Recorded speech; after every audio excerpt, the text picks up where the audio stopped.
அனைவருக்கும் வணக்கம். இது பிஎஸ்இன் கிச்சன் யூடியூப் சேனல். இந்த சாம்பார் அப்படின்னு சொன்னால் பார்த்தீங்கன்னா எல்லாருக்குமே ரொம்ப பிடிக்கும். எல்லா நேரத்திலையும் நம்ம உடம்புக்கு ஏற்றுக்கொள்ளக்கூடிய ஒத்துக்கொள்ளக்கூடிய எல்லாராலும் விரும்பி சாப்பிடக்கூடிய ஒரு டிஷ் பார்த்தீங்கன்னா சாம்பார். எல்லா ஒயிட் ரைஸுக்கு, இட்லிக்கு எல்லாத்துக்கும் இந்த சாம்பார் ரொம்ப விருப்பமாக இருக்கும். அப்படிப்பட்ட இந்த சாம்பார் டேஸ்ட்டாக, சுவையாக, ஈஸியாக எப்படி பண்ணுறது அப்படிங்கிறத நம்ம இன்றைக்கி பார்க்க போகிறோம். இப்போ நான் துவரம் பருப்பு அதை ஒரு 150 கிராம் அளவுக்கு தண்ணியில் ஒரு 10 நிமிஷம் ஊற வச்சுட்டு இதை ஒரு குக்கரில் போட்டு வேக வைக்க போகிறேன். குக்கரில் போட்டு நல்லா கொதிக்க வைங்க. ஒரு 10 நிமிஷம் அடுப்பை பெருசாக வச்சுட்டு இந்த துவரம் பருப்பை ஒரு பாதி அளவுக்கு வேக வைக்கணும்.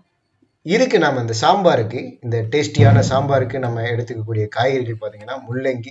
இதுக்கு நான் ஒரு முள்ளங்கி எடுத்திருக்கேன், ஒரு உருளைக்கிழங்கு எடுத்திருக்கேன், 2 தக்காளி, ஒரு பெரிய கத்திரிக்காய் நான் இதுக்கு எடுத்திருக்கேன். முள்ளங்கியில் ஒரு கீரை இருக்கும், அதையும் வேஸ்ட் பண்ணாமல் கட் பண்ணி இந்த குழம்புல போட்டிங்கன்னா செம டேஸ்ட்டாக இருக்கும்.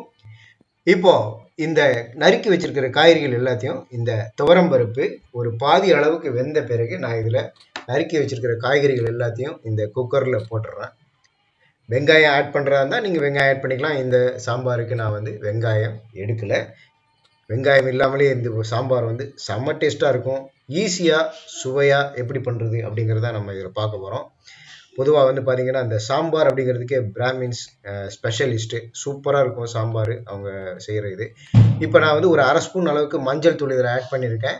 அடுத்தது உப்பு ஆட் பண்ணுறேன். கல் உப்பு எடுத்துக்கிறேன். ஒரு 2 ஸ்பூன் அளவுக்கு, கொஞ்சம் தூக்கலாக இருக்கட்டும், ஒரு 2 ஸ்பூன் அளவுக்கு எடுத்துக்கிறேன். அதே மாதிரி நல்ல இந்த மழை நேரத்துக்கு காரமாக ஒரு 1/2 ஸ்பூன் அளவுக்கு சாம்பார் தூள் எடுத்துக்கிறேன்.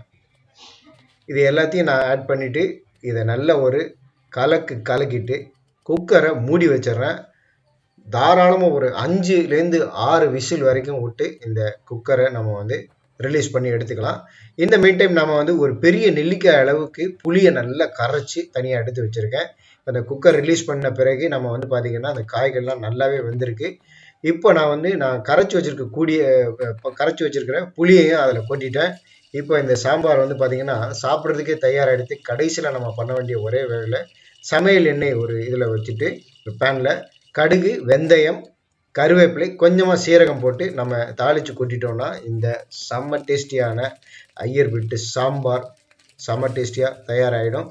சுட சுட சாத்தில் நெய் விட்டு இந்த சாம்பாரை விட்டு நல்லா பிசைஞ்சு சாப்பிட்டோம் அப்படின்னா செம டேஸ்ட்டாக இருக்கும். இதுக்கு சைட் டிஷ்ஷாக நம்ம ஒரு காரக்கறியோ அல்லது அப்பளமோ இருந்ததுன்னா இந்த சாம்பார் அடிச்சிக்கவே முடியாது. இதே மாதிரி நீங்களும் செய்து பார்த்துட்டு நம்ம வீடியோ பதிவுக்குள்ள உங்களுடைய கமெண்ட்டுகளை தெரிவிங்க.